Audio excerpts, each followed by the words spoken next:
الحمد لله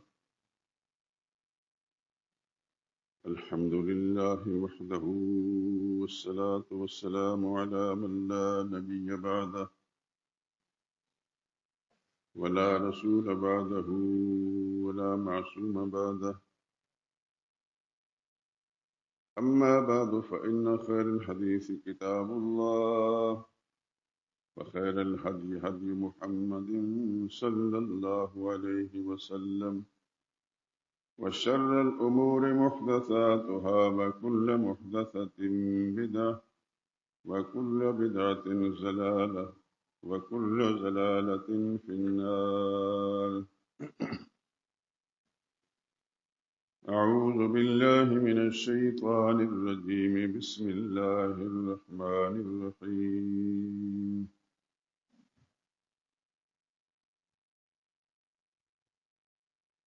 قل ادعوا الذين زعمتم من دون الله لا يملكون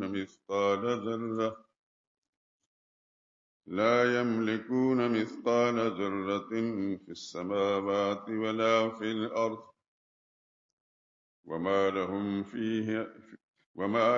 فيهما من شرك، وما له منهم من ظهير.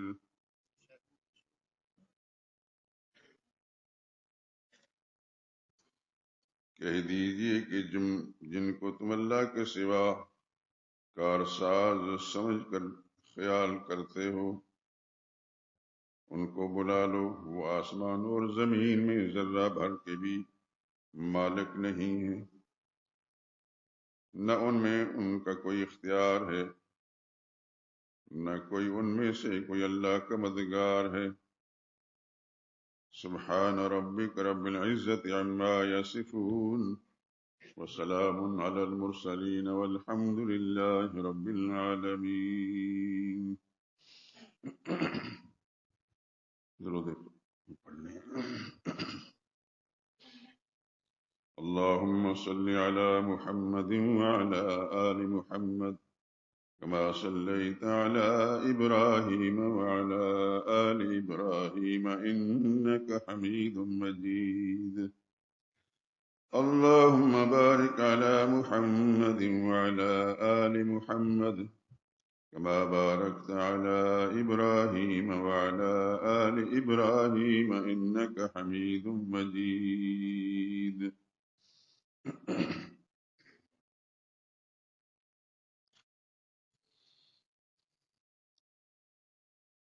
کس سے مانگیں کہاں جائیں کس سے کہیں، کس سے مانگیں کہاں جائیں کس سے کہیں، اور دنیا میں حاجت روا کون ہے. سب کا داتا ہے تو، سب کو دیتا ہے تو، تیرے بندوں کا تیرے سوا کون ہے.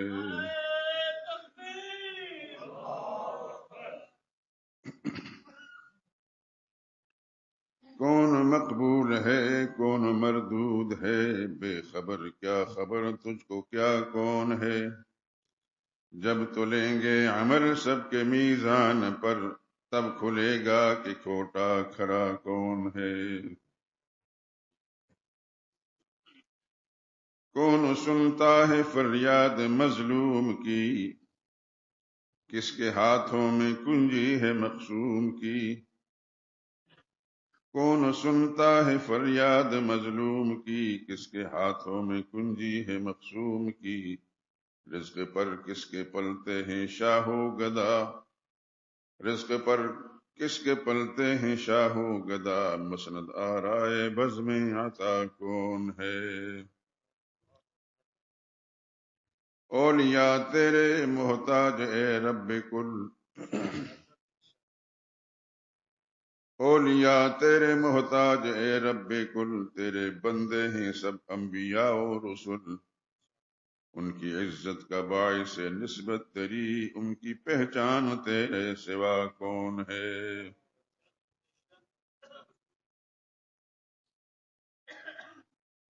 میرا مالک میری سن رہا ہے فغاں، جانتا ہے وہ خاموشیوں کی زباں.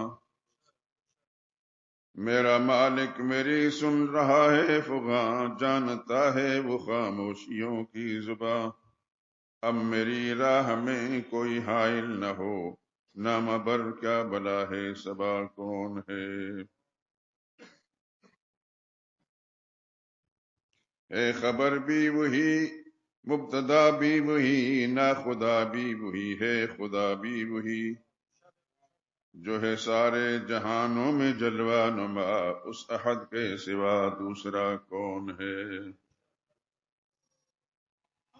انبیاء اولیاء اہل بیت نبی، انبیاء اولیاء اہل بیت نبی، تابعین و صحابہ پہ جب آ بنی، گر کے سجدے میں سب نے یہی عرض کی، تو نہیں ہے تو مشکل کشا کون ہے۔ کس سے مانگیں کہاں جائیں کس سے کہیں، اور دنیا میں حاجت روا کون ہے۔ سب کا داتا ہے تو، سب کو دیتا ہے تو، تیرے بندوں کا تیرے سوا کون ہے۔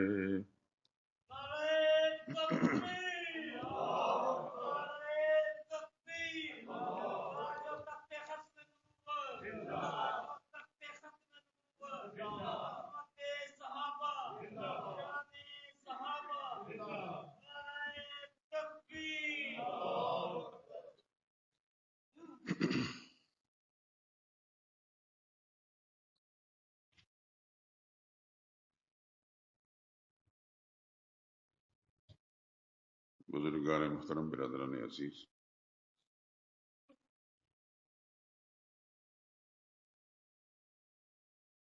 22ویں پارے میں سورہ سبا، جو قرآنی ترتیب کے اعتبار سے 34ویں نمبر کی صورت ہے، اس سورہ مبارکہ کی آیت نمبر 22 میں نے تلاوت بھی کی ہے، اس کا ترجمہ بھی پیش کیا۔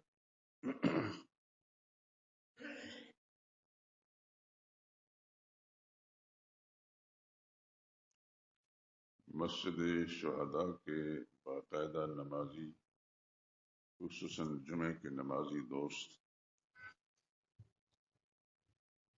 وہ اچھی طرح جانتے ہیں کہ رمضان المبارک کے جمعۃ المبارک کے خطبات میں دین اسلام کا ایک اہم اور سب سے بنیادی مسئلہ، جس پر سارے اسلام کی عمارت قائم ہے،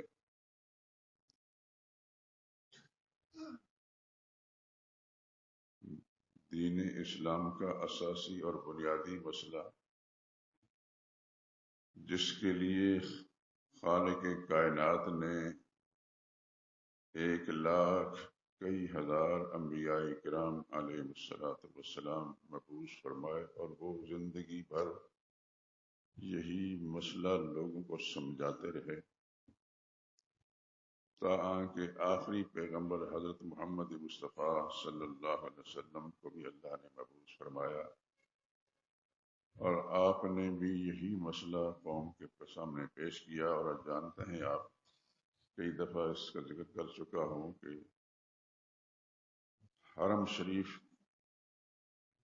خانہ کعبہ کے اندر صفا پہاڑی، جس سے آپ عمرہ کے دوران سعی کرتے ہیں، صفا سے شروع کر کے مروہ، مروہ سے پھر صفا، صفا سے مروہ، پھر مروہ سے صفا، یہ 7 چکر جو لگاتے ہیں، سب سے ابتدا اس کی صفا سے ہوتی ہے۔ جس زمانے کی میں بات کر رہا ہوں، اس زمانے میں اس میں عمارت نہیں تھی۔ وقت گزرنے کے ساتھ ساتھ بہت کچھ تبدیلیاں آئیں، لیکن مقدس مقامات جن کے ساتھ مسلمان کی عبادت کا تعلق ہے، وہ اسی طرح ہیں، اسی نام سے ہیں۔ اس پہاڑی پر چڑھ کر اللہ کے پاک پیغمبر صلی اللہ علیہ وسلم نے اہل مکہ کو بلایا۔ یہاں یہ بات ذہن نشین فرما لیں کہ رسول اللہ صلی اللہ علیہ وسلم جس وقت بلا رہے تھے، اس وقت مکہ کا ہر فرد، ہر شخص، چھوٹا بڑا، مرد و زن، محمد مصطفیٰ صلی اللہ علیہ وسلم کے بارے میں یہ عقیدہ رکھتا تھا کہ اس سے بڑا دیانتدار، امانتدار، شریف انسان کسی ماں نے جنا ہی نہیں۔ چنانچہ حضور صلی اللہ علیہ وسلم نے اپنا موقف پیش کرنے سے پہلے رسول اللہ صلی اللہ علیہ وسلم کو یہ پتا تھا کہ یہ سب لوگ میرے عقیدت مند ہیں اور مجھے بہت سچا اور دیانتدار انسان سمجھتے ہیں، لیکن حضور صلی اللہ علیہ وسلم نے اس وقت جو بات پیش کرنی تھی اس کے ابتدا سے یوں پوچھا: حل وجدتمونی صادقا او کاذبا، میرے شہریوں، میرے مکہ کے باسیوں، میں آپ سے ایک بات پوچھتا ہوں کہ کیا جتنا عرصہ بھی میں نے تمہارے اندر گزارا ہے، اور یہ عرصہ 40 برس کا تھا، قرآن حکیم میں ہے فقد لبثت فیکم عمرا من قبلہ افلا تعقلون، اس سے پہلے جو ایک عرصہ میں نے گزارا ہے تمہیں پتا ہے؟ بالکل۔ تو کیا اس عرصے کے اندر آپ نے مجھے صادقاً، سچا، راست باز، سچ کہنے والا پایا، اور کاذبہ، یا کبھی میں نے جھوٹ بولا؟ تو سب کے سب یک جواں ہو کر کہنے لگے: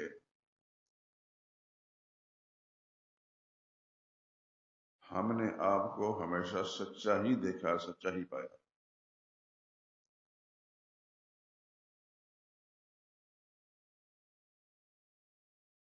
فما وجدنا فیک الا صدقا، سوائے سچائی کے آپ کے اندر کچھ بھی ہم نے نہیں دیکھا۔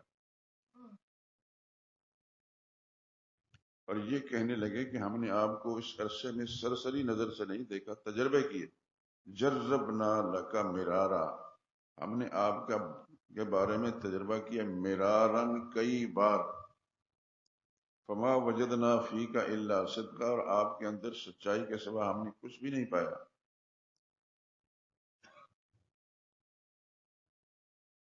حضور صلی اللہ علیہ وسلم نے یہ بات فرمانے سے پہلے یہ بھی فرمایا: فقد لبثت فیکم عمرا من قبلہ، اس سے پہلے میں ایک عمر آپ کے اندر گزار چکا، تمہیں پتا ہے؟ کہنے لگے سب پتا ہے۔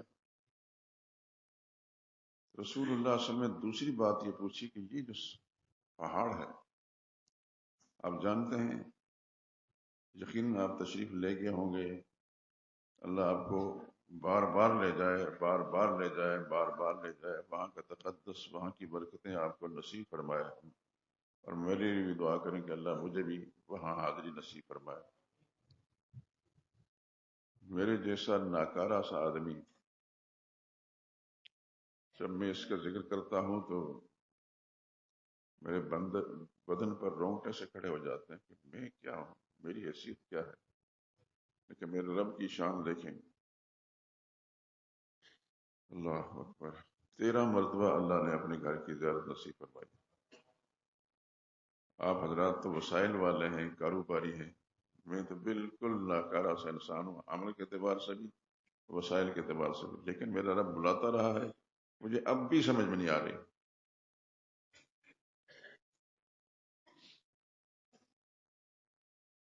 تو حضور صلی اللہ علیہ وسلم نے فرمایا یہ جو پہاڑ ہے، آپ حضرات جو وہاں تشریف لے گئے ان کو پتا ہے کہ صفا پہاڑی کے اس سائڈ میں تھوڑا سا فاصلے پر ایک اچھا خاصا اونچا پہاڑ ہے، اس کی طرف اشارہ کر کے حضور صلی اللہ علیہ وسلم نے پوچھا: میں اگر یہ کہوں کہ یہ جو پہاڑ ہے اس کے پیچھے تمہارا کوئی دشمن چھپا ہوا تم پر حملہ آور ہونا چاہتا ہے، جبکہ تم نے اس کو دیکھا بھی نہیں اور تمہیں یہ بھی پتا نہیں کہ تمہارا کوئی دشمن ہے بھی کہ نہیں، لیکن میں اگر کہوں کہ اس پہاڑی کے پیچھے ایک دشمن چھپا ہوا حملہ آور ہونا چاہتا ہے تو کیا یہ بات بھی مان لو گے؟ اللہ اکبر! پیغمبر کی صداقت پر قربان جائیں، کس قدر اعتماد تھا۔ سب نے کہا کہ ہمارے علم میں نہیں کہ ادھر کوئی ہمارا دشمن ہے، ہمارے علم میں نہیں ہے، لیکن چونکہ آپ کی زبان سے اگر ہمیں پتا چلے کہ یہاں کوئی دشمن چھپا ہو تو ہم مان لیں گے کہ جو کچھ محمد کہہ رہے ہیں صلی اللہ علیہ وسلم، جو کچھ کہہ رہے ہیں یہ سچ ہے۔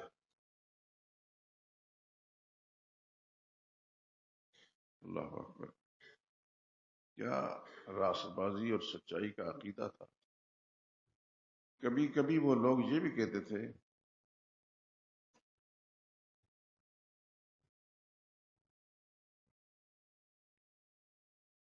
ہمارا بیٹا یا بیٹی، بیوی یہ کہے کہ یہ آپ کا بیٹا ہے یا بیٹی ہے، اس شک ہو سکتا ہے، اس میں شک ہو سکتا ہے کہ کہیں اس نے خیانت کی ہو، لیکن آپ کے بارے میں ہم شک نہیں کر سکتے، آپ نے کبھی جھوٹ نہیں بولا۔ سبحان اللہ، سبحان اللہ، قربان جائے محمد مصطفیٰ صلی اللہ علیہ وسلم کی صداقت پر، رسالت پر، صلی اللہ علیہ وسلم۔ یہ دو باتیں پوچھنے کے بعد اور اس کی تصدیق کرانے کے بعد نبی کریم صلی اللہ علیہ وسلم نے فرمایا ایک تیسری بات کہنا چاہتا ہوں۔ یہ پہلی باتیں تمہید تھی اس تیسری بات کے لیے، اور وہ تیسری بات اس میں آپ کی بھلائی کی کا نسخہ موجود ہے، اور وہ یہ کہ قولوا لا الہ الا اللہ تفلحوا۔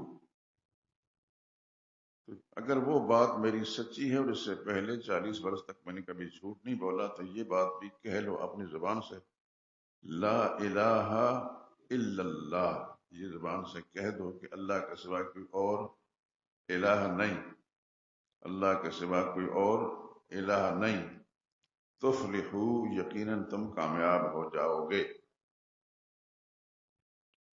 اتنی بات فرمانی تھی کہ ایک ہنگامہ کھڑا ہو گیا۔ دیکھیے جن لوگوں کی رگوں کے اندر شرک نسلاً بعد نسلاً دھنسا ہوا ہو، وہ فوری طور پر اس بات کو کیسے سن سکتے ہیں اور کیسے مان سکتے ہیں؟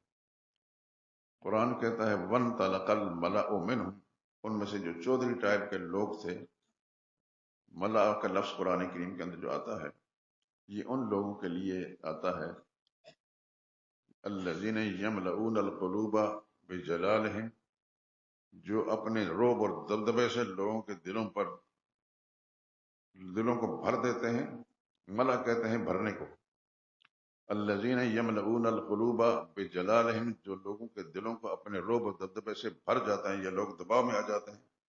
والمجالس باتباعہم، اور مجلسیں ان کی بھری رہتی ہیں ان کے نوکروں چاکروں اور ان کے عقیدت مندوں سے۔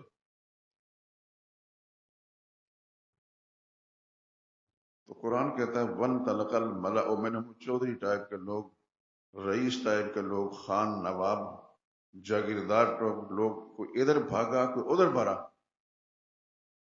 کہنے لگا انمشو انمشو انمشو، چلو چلو چلو یہاں سے نکلو، وَاصْبِرُوا عَلَىٰ آلِهَتِكُمْ، وہ جو باپ دادے سے تمہارا عقیدہ چلا آ رہا ہے، باپ دادے نے بتایا کہ یہ الہ ہے یہ الہ ہے یہ الہ ہے، ان پر جمے رہو۔ حضور نے یہی فرمایا تھا لا الہ الا اللہ، کہہ لو مان لو کامیاب ہو جاؤ گے۔ انہوں نے کہا اس لا الہ الا اللہ جو باپ دادا سنا اس پر جمے رہو۔ ان ھذا لشیء عجاب، یہ بڑی عجیب بات ہے۔ سارے کے سارے باغ کھڑے ہوئے، اور مزے کی بات یہ کہ ابو جہل جیسا انسان بھی یا اس ٹائپ کے لوگ بھی وہاں موجود تھے۔ انکار ضرور کیا انہوں نے، بگاڑ پیدا کیا، لوگوں کو گمراہ کیا، بہکایا، لیکن ابو جہل کو یہ توفیق نہیں ہوئی کہ کوئی پتھر اٹھا کر رسول اللہ صلی اللہ علیہ وسلم کی ذات اقدس پر پھینک سکے۔ وہ بدقسمت آدمی اپنے ہی خاندان کا تھا، جسے ابو لہب کہتے ہیں۔ وہ بدنصیب پتھر مارنے والا حضور صلی اللہ علیہ وسلم کو پہلے مرنے پر وہ اپنے ہی خاندان کا تھا، اپنا ہی خون تھا، اور رسول اللہ صلی اللہ علیہ وسلم کا سگا چچا تھا۔ اس کا نام کیا تھا؟ ابو لہب۔ جانتے ہیں ابو لہب قرآن کریم میں کہیں ہے؟ میں اس لیے پوچھ رہا ہوں کہ آپ سارے حضرات پورے شعور کے ساتھ میری گفتگو کو سنیں، اور اللہ توفیق دے تو پھر آگے اس کو نقل بھی کریں، قرآن حکیم کی آخری 3 صورتیں چھوڑ کر اس سے پہلے ایک صورت ہے، اس کا نام سورہ لہب. لہب کہتے ہیں شعلے کو، چمک، اور اس کو ابو لہب کہتے ہیں شعلوں کا باپ. عجیب بات ہے کہ بڑا ہی حسین اور خوبصورت آدمی تھا. اس کے چہرے سے شعلے نکلتے تھے اور اس کی بنا پر ابو لہب کہا جاتا تھا، اور اسی نام سے اللہ نے سورت بھی اس کی مذمت میں اتاری. آپ جب بھی قرآن حکیم کی تلاوت کریں گے تو اس سورہ مبارکہ کی تلاوت کر کے جائیں گے. وہ سورت ابو لہب حضور صلی اللہ علیہ وسلم کے سگے چچا کی مذمت میں اللہ نے اتاری. آپ حضرات یقیناً اللہ آپ کو سلامت رکھے، اللہ آپ کو اپنے قرآن کے ساتھ سچی وابستگی نصیب فرمائے، اور قرآن کے ساتھ ہمیشہ ہی جڑے رہیں، اور ہمیشہ ہی قرآن کی تلاوت کرتے رہیں، اور دھیان اور توجہ کے ساتھ کرتے رہیں. اللہ آپ کی نسلوں میں ہدایت چلا دے.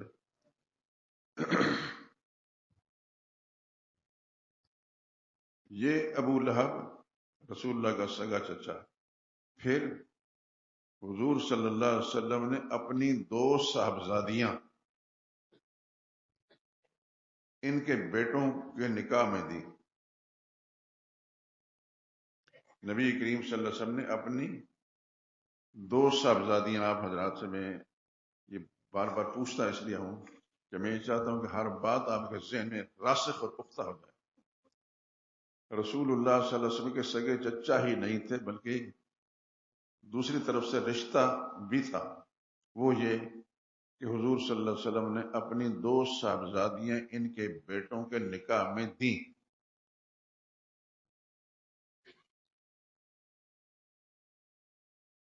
ایک بیٹا اس کا نام تھا عتبہ. کتابوں میں آپ پڑھتے ہیں، سیرت اور تاریخ کتابوں کا مطالعہ یقیناً آپ کرتے ہوں گے، کیونکہ ہم چھوٹے چھوٹے تھے.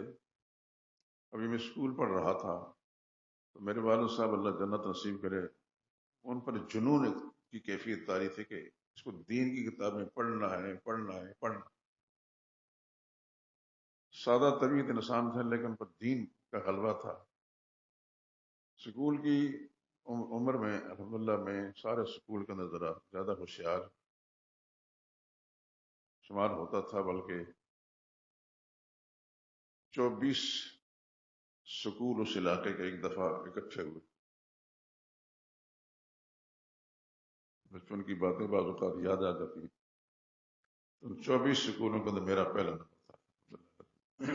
خدا کا شکر ہے، میرے کو کمال نہیں، میرے رب کی مہربانی. تو میری اس ذہانت کی بنا پر میرے والد صاحب کا ایک جنون کی کیفیت تھی کہ اس کو عالم بننا ہے، عالم بننا ہے، عالم بننا ہے. لوگ کہتے ہیں کہ آپ کا یہ بیٹا دوسرے بیٹوں کے مقابلے میں زیادہ ہوشیار ہے، اس کو اسکول کالج کے اندر بھیجیں، بڑا افسر بنے گا، پھر بڑے عہدے پر جائے گا، مال کمائے گا، یہ کرے گا وہ کرے گا. میرے والد صاحب اس بات کو سن کر صحیح نفرت کے ساتھ دیکھتے تھے. مجھے مال چاہیے نہیں، یہ جملہ فرما، مجھے مال نہیں چاہیے بس. خیر، اللہ اکبر، الحمدللہ. تو ابو لہب کے 2 بیٹے، ایک کا نام عتبہ تھا، آپ نے کتابوں میں پڑھا ہوگا، اور دوسرے کا نام عتیبہ تھا. تیسرا بیٹا معتب، جو میں نے آپ حضرات کو 2 سال پہلے خاندان نبوت کے بارے میں کچھ معروضات پیش کی تھی تو ان میں یہ ذکر کیا تھا. اور اب انشاءاللہ آپ دعا کریں، میں جملہ بولتا ہوں تو آپ آمین کہیں. وہ مضمون سارا اکٹھا کیا ہوا ہے لیکن اس کو میں جمع کر لوں کہ میں ایک کتاب آپ حضرات کی خدمت پیش کر سکوں خاندان نبوت کے بارے میں. آمین کہیں. اللہ جزائے خیر دے. تو عتبہ کو حضور صلی اللہ علیہ وسلم نے اپنی صاحبزادی حضرت رقیۃ الزہرا آپ سوچتے ہوں گے کہ ہم نے تو فاطمۃ الزہرا سنی ہے، لیکن قلم در کف دشمن است، دشمن کے ہاتھ میں قلم ہو تو جو مرضی لکھے۔ رسول اللہ صلی اللہ علیہ وسلم کی 4 صاحبزادیاں تھیں۔ بڑی کا نام کیا تھا؟ سیدہ زینب رضی اللہ تعالی عنہا۔ دوسری صاحبزادی کا نام تھا سیدہ رقیۃ الزہرا رضی اللہ تعالی عنہا، ابھی بتاتا ہوں اس کی وجہ۔ تیسری صاحبزادی کا نام تھا ام کلثوم رضی اللہ تعالی عنہا، اور چوتھی صاحبزادی کا نام تھا سیدہ فاطمہ رضی اللہ تعالی عنہا۔ جس ترتیب کے ساتھ میں نے ان کا نام لیے ہیں، ان میں سے جو بڑی صاحبزادی تھی سیدہ زینب رضی اللہ تعالی عنہا، یہ حضور صلی اللہ علیہ وسلم کی زوجہ مطہرہ سیدہ خدیجۃ الکبریٰ رضی اللہ تعالی عنہا کے بھانجے،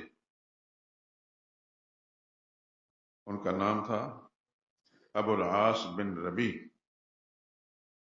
رضی اللہ تعالی عنہ، ان کے نکاح میں تھی۔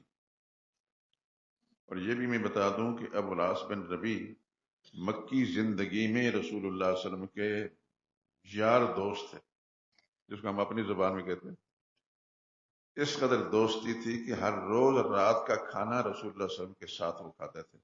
حضور صلی اللہ علیہ وسلم چونکہ بہت امیر آدمی تھے، مکہ شہر کے بڑے بڑے تاجر، بڑے امیر آدمی، بڑے کاروباری آدمی، اور رسول اللہ صلی اللہ علیہ وسلم کے ساتھ نہایت دوستانہ محبت۔ اور تیسری ایک بات اور بھی، ان کا نام امین بھی تھا، مکی زندگی میں ان کو امین کہا جاتا تھا۔ اور دوسرا جملہ ان کے لیے کہا تھا جرب البطحہ، مکہ شہر کا مکہ کا شیر، مکہ کا شیر، یعنی اتنے دلیر اور بہادر آدمی تھے، اور امین دیانتدار بھی تھے، بڑے کاروباری تھے، رسول اللہ صلی اللہ علیہ وسلم کے ساتھ دوستانہ یارانے میں تھے۔ تو نبوت سے پہلے رسول اللہ صلی اللہ علیہ وسلم کے ساتھ اٹھنا بیٹھنا، اکٹھا کھانا کھانا، یہ سب تھا۔ یہ سیدہ خدیجہ رضی اللہ تعالی عنہ جو حضور صلی اللہ علیہ وسلم کی پہلی زوجہ مطہرہ ہیں، ان کے بھانجے تھے۔ تو رسول اللہ صلی اللہ علیہ وسلم کی بڑی صاحبزادی سیدہ زینب رضی اللہ تعالی عنہ کا نکاح ابو العاص بن ربیع سے ہوا۔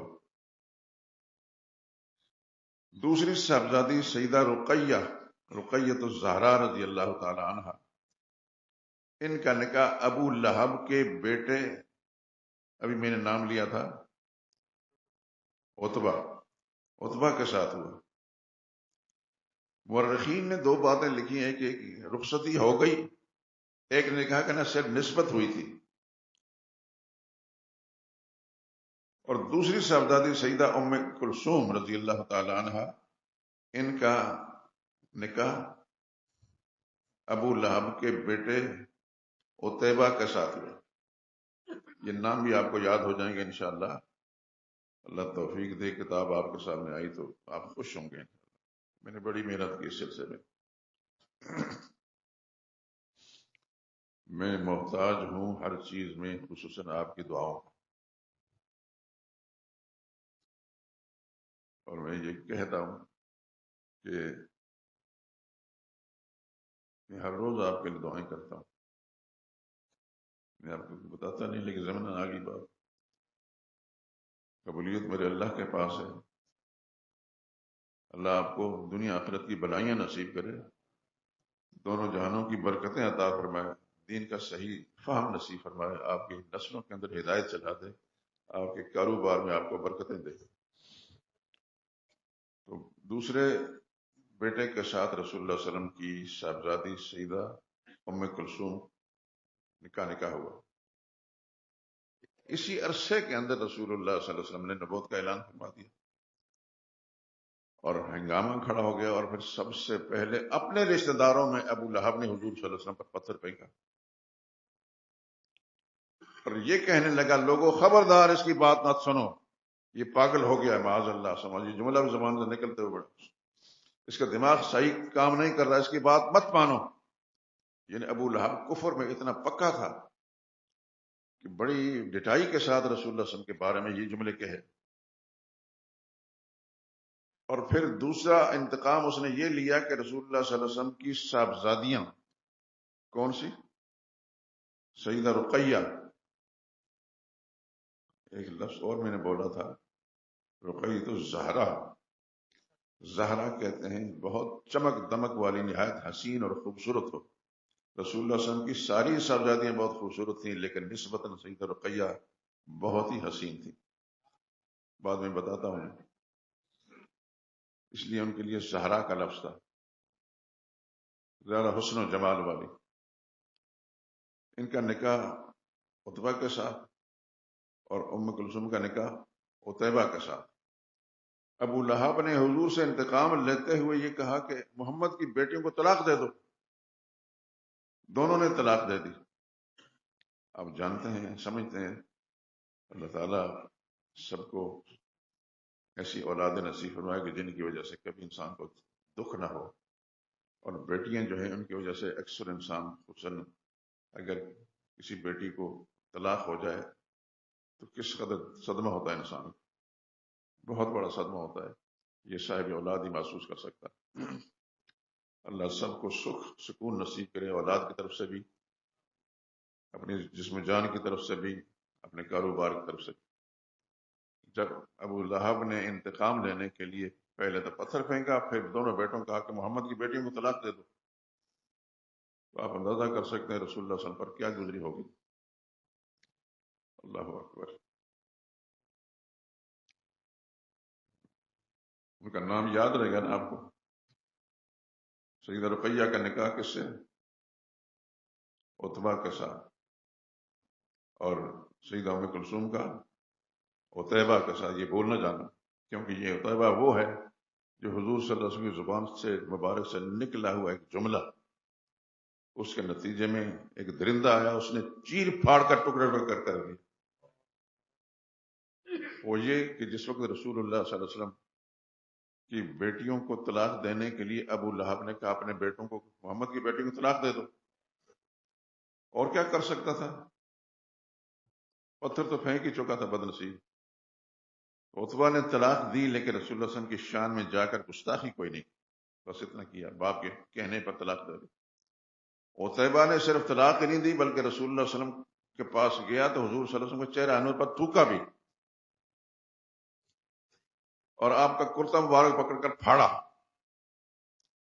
حضور صلی اللہ علیہ وسلم نے اس کیفیت پر، آپ جانتے ہیں کہ رسول اللہ صلی اللہ علیہ وسلم کسی کو بدعا نہیں دیتے تھے، لیکن اس موقع پر حضور صلی اللہ علیہ وسلم کس قدر ذہنی اذیت پہنچی ہوگی اندازہ کیا جا سکتا ہے. رسول اللہ صلی اللہ علیہ وسلم اللہم سلط علیہ کلبا من کلابک، یا اللہ اپنے درندوں میں سے کوئی درندہ اس پر مسلط کر. بس اتنے جملہ پر. کچھ ہی دنوں کے بعد ایک تجارتی قافلہ ملک شام جا رہا تھا، تو ابو لہب کے بیٹوں میں سے یہ عتیبہ بھی اس قافلے کے اندر. لیکن ابو لہب کو اتنا اندازہ تھا کہ محمد صلی اللہ علیہ وسلم ان کی زبان سے اگر بدعائیہ جملہ کسی لیے نکلا ہونا، اس کے اثرات سامنے آتے ہیں. اس لیے سارے قافلے کو، کافی لوگ تھے، بار بار تاکید کی کہ میرے اس بیٹے کا خیال رکھنا، بہت خیال رکھنا، بہت خیال رکھنا.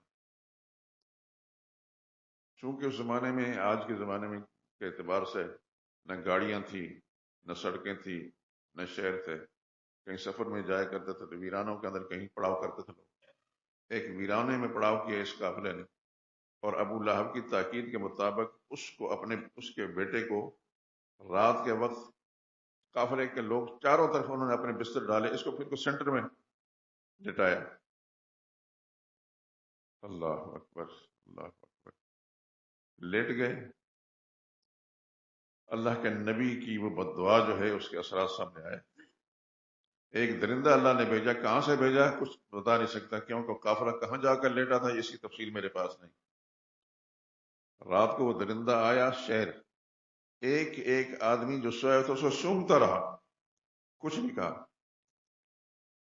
سونگتے سونگتے ابو لہب کا بیٹا عتیبہ اس کے پاس پہنچا، ایک پنجہ مارا، اس کے حلیہ بھی بگاڑ دیا اور اس جسم کے ٹکڑے ٹکڑے کر دیے.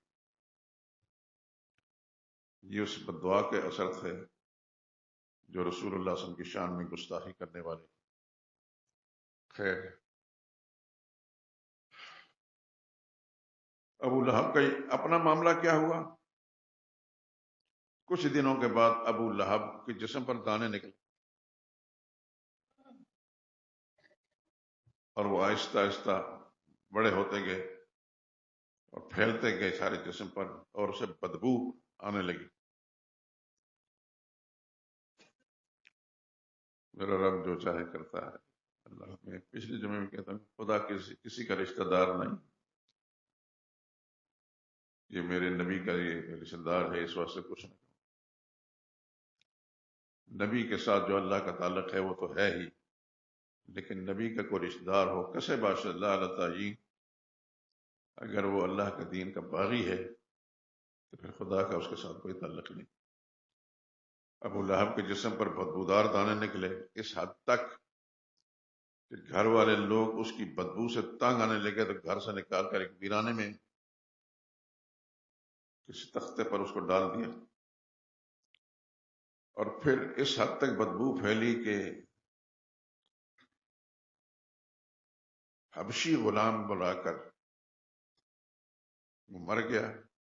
حبشی غلام بلا کر ایک کسی گڑھے میں لے جا کر اس کو پھینکا اور اوپر سے پتھر ڈال ڈال کے اس کو بند کر دیا۔ یہ کون تھا؟ اس سے پہلے کتاب میں پڑھا تو نہیں ہوگا، لیکن میں بتا دیتا ہوں، طالب علم آدمی ہوں، کتابوں کو مطالعہ کرتا رہتا ہوں۔ تو رسول اللہ صلی اللہ علیہ وسلم کے سگے چچا نے سب سے پہلے لا الہ الا اللہ کے موقف کی مخالفت کی، رسول اللہ صلی اللہ علیہ وسلم پر پتھر پھینکا، اپنے بیٹوں کو حضور صلی اللہ علیہ وسلم کی صاحبزادیوں کو طلاق دینے کے لیے تاکید کی، انہوں نے طلاق دے دی۔ ایک نے گستاخی کی، بدتمیزی کی رسول اللہ صلی اللہ علیہ وسلم کے ساتھ، اور حضور صلی اللہ علیہ وسلم کی بدعا کے مطابق اس کے ساتھ پھر ایک کلب من انقلاب ہے کہ اللہ درندوں میں سے ایک درندہ درندے نے اس کے ساتھ وہ کیے جو رہتی دنیا تک یاد رکھا جائے گا۔ اور خود ابو لہب کا کیا حال ہوا کہ اپنے گھر والوں نے اس کو بدبو سے تنگ آ کر باہر پھینک دیا، اور حبشی غلاموں نے جا کر گڑھے میں پھینک کر وہ پتھر پھینک کر اس گڑھے کو بند کر دیا۔ یہ کون تھا؟ یہ کون تھا؟ اب بولتے کیوں نہیں؟ ناراض تو نہیں ہوگے؟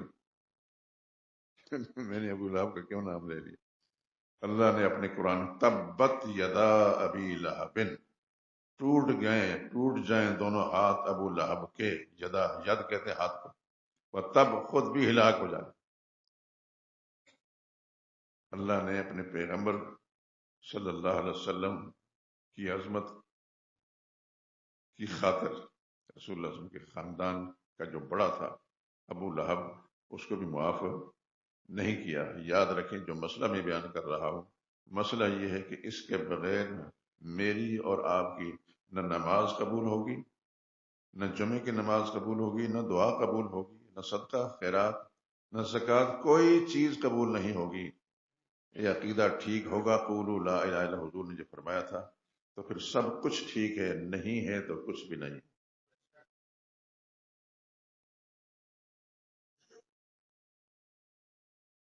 مکی زندگی میں رسول اللہ صلی اللہ علیہ وسلم کے سب سے پہلے اپنے خاندان میں ابو لہب مخالف رہا، اور اس کے دو بیٹے، لیکن ایک بیٹا عتبہ، اس نے بدتمیزی نہیں کی تھی، بعد میں اللہ تعالیٰ نے اس کو ہدایت دے دی اور یہ صحابی بن گئے۔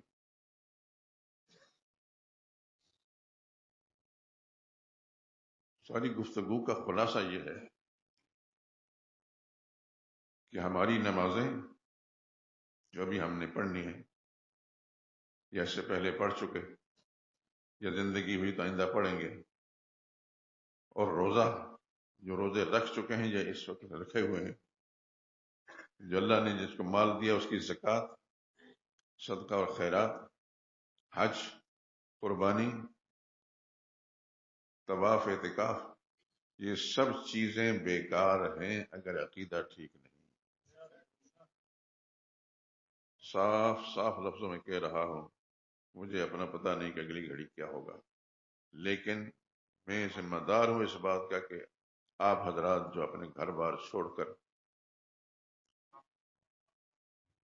تشریف لائے مسجد کے اندر، اور یہ جذبہ لے کر آئے کوئی دین کی بات سنیں گے، اگر میں اس میں خیانت کروں تو مجھ سے بڑا مجرم خدا کا کوئی نہیں، لیکن اگر میں صحیح کہتا ہوں، الحمدللہ صحیح کہتا ہوں، تو پھر آپ حضرات کو ماننا ضروری ہے۔ کہ سب نے خدا کے سامنے جانا ہے، اور انشاءاللہ انشاءاللہ انشاءاللہ جب اس مسئلے کو صحیح مان کر جائیں گے نا تو اللہ کی طرف سے وہ اعزاز و اکرام کا معاملہ ہوگا کہ اس کا اندازہ نہیں کیا جا سکتا۔ اس اعزاز کا کچھ میں اندازہ نہیں کر سکتا کہ آپ کو کیا آؤ بھگت ہوگی خدا کے سامنے، اور خدا ہم سب کو ایسا ہی رکھے، ہمارے ایمان کی سلامتی بھی ہو، جان کی سلامتی کے ساتھ ساتھ ایمان کی سلامتی بھی خدا نصیب کرے، بلکہ اللہ ہمارے گھروں کو دین سے آباد کر دے، بھر دے، ہماری خواتین کو، ہمارے بچوں کو بھی دین کا سچا خادم بنا دے۔ میری چونکہ ایک ذمہ داری ہے اس مسجد میں آنے کے ساتھ، اب تک جو کچھ اللہ کی توفیق سے میں کرتا رہا، اور آج کی یہ گھڑی بھی آ گئی۔ آپ حضرات میں سے بہت سے دوست بعد میں شامل ہوئے ہوں گے، یہ کچھ ایسے بھی ہوں گے کہ کبھی بھی نہیں آئے ہوں گے، کیونکہ 50 سال چھوٹا عرصہ نہیں ہوتا، بڑا عرصہ ہے۔ میں جب آیا تھا تو میری عمر غالباً 18 یا 19 سال تھی، اور 50 سال اس سے اوپر گزر چکے، اندازہ ہی کر لیں۔ اس عرصے کے اندر بہت سارے مجھ پر کیس بھی بنے، میں کسی کی توہین نہیں کرتا، لیکن بعض لوگوں کو میری یہ سچائی راز بازی اچھی نہیں لگی، میرے خلاف کیس بھی بنا ہے، تو 10 کیس میں نے بھگتے ہیں، لیکن الحمدللہ کسی ایک بات کے اندر بھی کسی جج صاحب نے مجھے مورد الزام نہیں ٹھہرایا، بلکہ یہاں دھرمپورہ میں ایک عدالت تھی، اس کے اندر گیا تو جج صاحب کے سامنے جب گئے تو میری طرف مسکرا کر دیکھنے لگے، میں نہیں جانتا تھا ان کو، جہاں بھی خدا خوش رکھے ان کو۔ بعد میں پتہ چلا کہ یہ ذرا دوسرے طبقے میں سے، لیکن انہوں نے مسکرا کر کہا جی صاحب ذرا ہاتھ ہلکا رکھا ہے۔ میں نے کہا میں معمولی سا آدمی، میں کسی کو ڈنڈے مارتا ہوں، ایک زبان سے ایک بات سچی کہی ہے، وہ ان کو گوارا نہیں ہوئی، بس خیر۔ تو اس عرصے کے اندر یہ سبھی کچھ ہوتا رہا، الحمدللہ آج تک خدا بند قدوس نے ہمیں محفوظ رکھا ہے۔ آنے والے حالات میرے اللہ کے پاس ہیں، لیکن میرا ایک عقیدہ ہے، میرا ایمان ہے، میرا یقین ہے کہ اگر میں نے دین کی بات سچی نہیں کی تو مجھ سے زیادہ مجرم خدا کی مخلوق بدبخت کوئی انسان نہیں۔ اگر میں صحیح بات سمجھ کر صحیح بات پہنچاتا ہوں تو یہ میری ذمہ داری میں سے ہے۔ آپ حضرات یا سننے والے جو دوست بھی ہیں، ان کی ذمہ داری میں ہے کہ اس بات کو اچھی طرح سمجھیں، اور صرف سمجھے نا، یہ اگلی گزارش کرتا ہوں، سمجھے نا بلکہ آگے بھی پہنچائیں، آگے بھی۔ اگر صحابہ اکرام نے بات کو آگے نہ پہنچایا ہوتا تو مجھے اور آپ کو کیسے پتہ چلتا؟ یہاں مسجد شہداء نہ ہوتی، پاس عیسائیوں کا گرجا ہے، یہ ہوتا، یہاں کو مندر ہوتا، اور چیز ہوتی، اور چیز ہوتی۔ صحابہ کرام نے قربانیاں دی، محنتیں کی، پوری دنیا میں پھیلے، اور پھر ان کی برکات سے، ان کی محنتوں کے نتیجے میں اس جگہ میں خدا نے مسجد بنا دی، اور 50 سال سے یہ مسجد ہے، اور مسلمان اس میں نماز پڑھتے ہیں اور دین کی باتیں سنتے ہیں، اور میرے جیسے ناکارہ گناہگار سا آدمی ان کو بات سمجھا رہا ہے، الحمدللہ العظیم۔ اور میں یہ بات کہوں کہ بے شمار، میں گن تو نہیں سکتا، بے شمار لوگوں کو اللہ پاک نے یہاں میری جیسی ناکارہ آدمی کی معروضات سے عقیدہ ٹھیک کرنے کی توفیق دی۔ میں جب آیا تھا مجھے یاد ہے کہ مسجد کے اندر صفیں بھری ہوئی نہیں تھی، 2 صفیں خالی تھی۔ سب سے پہلے میں رسول اللہ صلی اللہ علیہ وسلم کی سنت اور سیرت پر بیان کیا۔ کچھ دنوں کے بعد پتہ یہ چلا کہ بیڈن روڈ جو ہمارے پڑوس کے اندر روڈ ہے، اب تو ہمارے بہت سارے احباب ہیں وہاں کی خواتین دوسری عورتوں کو کہتی ہیں اپنے بچوں کو اس گول مسجد کی طرف نہ جانے دینا، وہاں ایک بابی مولوی آیا ہے، بچوں کو گمراہ کر دے گا۔ کسی نے مجھے لا کر بتا دیا، میں نے کوئی اس پر رد عمل میں، خدا ان کو ہدایت دے اللہ رسول۔ پھر مزے کی بات یہ کہ 1.5 سال کے بعد وہی عورتیں میری کیسٹیں منگوا کر محلے کی عورتوں کو اکٹھی کر کے تو ان کو سنایا کرتی تھیں۔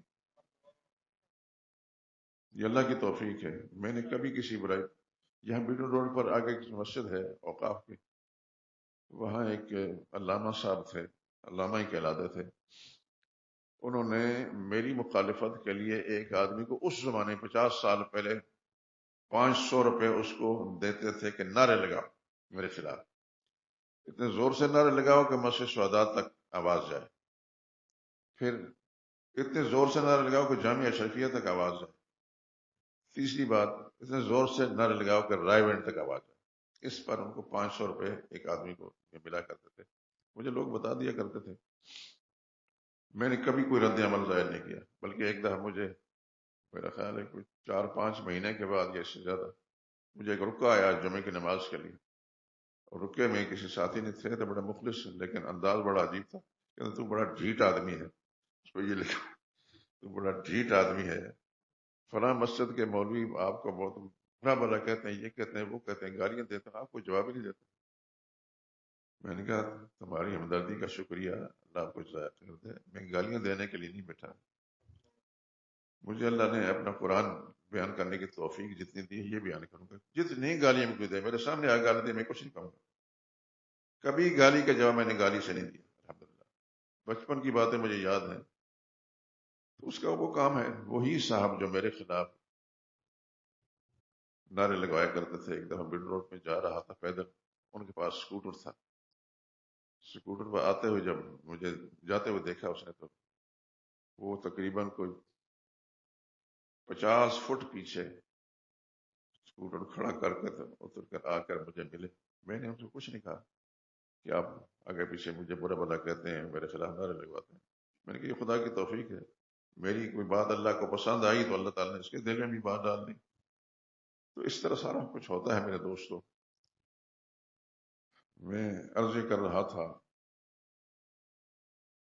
کہ آپ حضرات صرف اپنی ذات تک یہ بات نہ رکھیں، آپ کے گھر میں خواتین ہیں، آپ کی بیوی، ان کو بات سمجھائیں تاکہ آپ کا ضمیر مطمئن ہو کہ میری بیوی کا عقیدہ ٹھیک ہے، آپ کے بچے یا بہن بھائی، حتیٰ کہ والدین بھی اگر ان کے عقیدے آپ سمجھتے ہیں کہ ٹھیک نہیں ہے تو بڑے ادب کے ساتھ، احترام کے ساتھ ان کو عقیدہ سمجھائیں، اگر وہ یہ کہیں کہ تو بڑا بے ادب ہو گیا، ہمیں سمجھاتا ہے، بات کی پرواہ نہ کریں، آپ انہیں کہیں کہ قرآن کریم کے اندر موجود ہے وَصَاحِبْ مَا فِي الدُّنْيَا مَعْرُوفًا، ان کو مسئلہ سمجھائیں، دنیوی لحاظ سے ان کے ساتھ اچھا سلوک کریں، ماں باپ برا بھی کرتے ہیں، کچھ کہتے ہیں، ان کا برائی کے ساتھ جواب نہیں دینا، تلخی کے ساتھ جواب نہیں دینا، انشاءاللہ العزیز ان کے عقیدے بھی ٹھیک ہوں گے تو آپ کا ضمیر مطمئن ہوگا، خدا کے سامنے سے روبرو ہو جائیں گے۔ تو اس لیے بہت سارے دوستوں سے میں بار بار کہا کرتا ہوں، آپ سے بھی یہ گزارش ہے کہ آپ اپنے بچوں کو ٹٹولیں وقتاً فوقتاً، ان کے عقیدے کیا ہیں، دیکھیے یاد رکھیں، ہم سب بزرگوں کو مانتے ہیں، میری بات کو سن رہے ہیں نا، میں سب بزرگوں کو مانتا ہوں، لا علی التعیین کسے باشد، اگلے ہوں یا پچھلے ہوں، زندہ ہیں یا فوت شدہ ہیں، سب کو مانتا ہوں، لیکن کسی سے مانگتا نہیں، مانتا ہوں ان سے مانگتا نہیں، مانگنے کے لائق ذات کس کی ہے، صرف اللہ ہی کی، اور اسی کی تاکید کرتا ہوں۔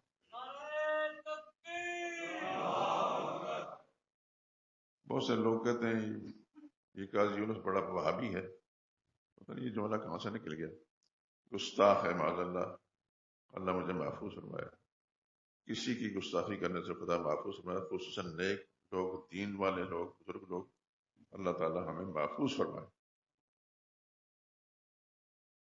لیکن سچ کہنے کی خدا توفیق دے، سچی بات اگر گستاخی محسوس ہوتی ہے تو کوئی بات نہیں، لیکن سچ کہنے کی خدا توفیق دے، وہ سچ جو محمد مصطفیٰ صلی اللہ علیہ وسلم نے امت کے سامنے پیش کیا اور امت کو اس کی تاکید فرمائی، اللہ اس سچائی پر قائم رکھے۔ آپ حضرات کو بھی یہی مشن، یہی موقف، دیکھیے کاروبار آپ نے کرنا ہے، آپ کے کاروبار میں خدا برکت دے، اللہ آپ کے جسم جان میں برکت عطا فرمائے، کاروبار میں برکت عطا فرمائے، لیکن وہ کاروبار مقصد نہیں، وہ ضرورت ہے، پیسہ کاروبار مقصد نہیں آپ کا، وہ ضرورت ہے، ضرورت برائے ضرورت ہوتی ہے، مقصد مقصد ہوتا ہے۔ صحابہ کرام نے بھی تو ہر کاروبار کیے ہیں، لیکن وہ انہوں نے برائے ضرورت کیے ہیں۔ آپ حضرات نے یقیناً بعض صحابہ کرام کی قبریں دیکھی ہوں گی، میں خود پشاور میں دیکھا، پشاور سے چند کلومیٹر کے فاصلے پر بہت سارے صحابہ کرام پوری دنیا کے اندر پھیلے، پوری دنیا میں پھیلے. آپ کے پاکستان میں، سندھ کے علاقے میں، بلوچستان کے علاقے میں بہت سارے صحابہ کرام قبریں موجود ہیں. بدقسمتی یہ کہ شیطان چونکہ زندہ ہے، اس وقت صحابہ کی طرف توجہ کرانے کے بجائے ہمیں اور لوگوں کی طرف ان کی پوجا پاٹ میں لگا دیا کہ فلاں سے مرادیں مانگیں، فلاں سے مرادیں مانگیں. مرادیں مانگنے کے لائق کون ہے؟ صرف اللہ ہے، صرف اللہ ہے، صرف اللہ ہے. نبی بھی مرادیں مانگتے رہے اللہ سے، ولی بھی مرادیں مانگتے رہے اللہ سے، تاکید بھی اس بات کی کرتے رہے کہ اللہ ہی سے مانگو. مانگنے کے لائق ذات صرف اللہ ہی کی ہے. دیکھیے میں نے قرآن کریم کی جو آیت پڑھی ہے، ترجمہ میں نے سنایا تھا، پھر سناتا اب بات سمجھ میں آئے گی. قُلِ ادْعُوا الَّذِينَ زَعَمْتُم مِّن دُونِ اللَّهِ، میرے لاڈلے پیغمبر ان لوگوں سے کہہ دیے پکار لو جن کو تم پکارتے ہو اللہ کے سوا، سمجھتے ہو کہ وہ کچھ کر سکتے ہیں، ان کو پکار کر دیکھ لو. اللہ فرماتے ہیں میں اعلان کرتا ہوں لا یملکون مثقال ذرۃ، ایک ذرہ برابر کے بھی اختیار نہیں رکھتے، میں نے ان کو اختیار نہیں دیا. یہ کون کہہ رہا ہے؟ میں ناول نہیں پڑھ رہا، میں اللہ کا کلام پڑھ رہا ہوں. اللہ فرماتے ہیں لا یملکون، وہ مالک نہیں، مثقال ذرۃ، ایک ذرے کے، فی السماوات ولا فی الارض، آسمانوں والے ہوں وہ بھی کوئی اختیار نہیں رکھتے، زمینوں والے بھی کوئی اختیار نہیں رکھتے. آسمانوں میں کون ہیں؟ ملائکہ کرام ہیں. اللہ فرماتے ہیں وہ بھی اختیار نہیں رکھتے. زمین میں اللہ نے نبی پیدا فرمائے، صحابہ، بزرگان دین، اولیاء اللہ پیدا فرمائے. اللہ فرماتے ہیں ادھر دیکھو تو وہ بھی اختیار نہیں رکھتے، نیچے کی طرف تو اختیار نہیں رکھتے، میں نے اختیار دیا ہی نہیں. وما لهم فیہما من شرک، یہ جملہ بڑا غور سے ہے. وما لهم فیہما من شرک، آسمانوں والوں کو، زمین والوں کو کوئی اختیار آسمان و زمین کی بناوٹ کے وقت میں نے نہیں دیا، ان سے کوئی تعاون نہیں لیا. میں زمین کو بنا رہا تھا، ان سے تعاون نہیں لیا. آسمانوں کو بنا رہا تھا، ان سے کوئی تعاون نہیں لیا. بغیر کسی کے تعاون کے میں نے آسمان بھی بنائے، زمینیں بھی بنائی. اللہ اکبر، اللہ اکبر. قرآن حکیم کے ایک دوسرے مقام پر اللہ فرماتے ہیں یہ تو اتنے بے اختیار ہیں تم جو کھجور کی گٹلی پھینکتے ہو. آج کل تو کھجوریں زیادہ کھائی جاتی ہیں. کھجور کی گٹلی کے اوپر جو باریک سی جھلی ہوتی ہے، جالی سی، اس کا اختیار بھی نہیں رکھتے، میں نے اس کا اختیار بھی نہیں دیا. اگر مسلمان اللہ کے قرآن کے ساتھ وابستہ ہو جائے، اللہ مجھے اور آپ کو بھی، ہماری نسلوں کو بھی، ہمارے متعلقین کو بھی اللہ اپنے قرآن کے ساتھ سچی وابستگی نصیب فرمائے. خدا کی قسم، اللہ کے سامنے تو جانا ہی جانا ہے. آنکھیں بند ہوں گی تو پھر دیکھا جائے کیا نظارے ہیں، کیا برکتیں ہیں، کیا. تو میں اس لیے آپ حضرات کی توجہ اس طرف مبذول کرا رہا ہوں کہ آپ حضرات جو مسئلہ یہاں سے سنیں اس کو آگے جا کر اپنے گھر والوں تک بھی پہنچائیں، خواتین کو بھی، بچیوں کو، بچوں کو، بہن بھائیوں کو، حتیٰ کہ ماں باپ کو بھی. قرآن کریم ہے وہ ان جاہداک علی ان تشرک بی، تیرے ماں باپ تجھے مجبور کریں تو شرک کر، فلاں بابا سے جا کر مانگ، فلا تطعہما، پھر بات نہیں ماننی ان کی. وصاحبہما فی الدنیا معروفا، البتہ دنیا میں لحاظ سے ان کے ساتھ حسن سلوک کریں. وہ گالیاں دیتے ہیں، گالیوں کے جواب نہیں، مارتے ہیں، مارنے کے جواب مار، ادب اس کے ساتھ ان کی بات کو سننے. آج آپ یہ قربانی دیں گے تو کل اللہ تعالیٰ ان کو ہدایت پر لے آئیں گے. میرے دوستو، کیا ٹائم ہے؟ اچھا، 1:15 ہو گئے،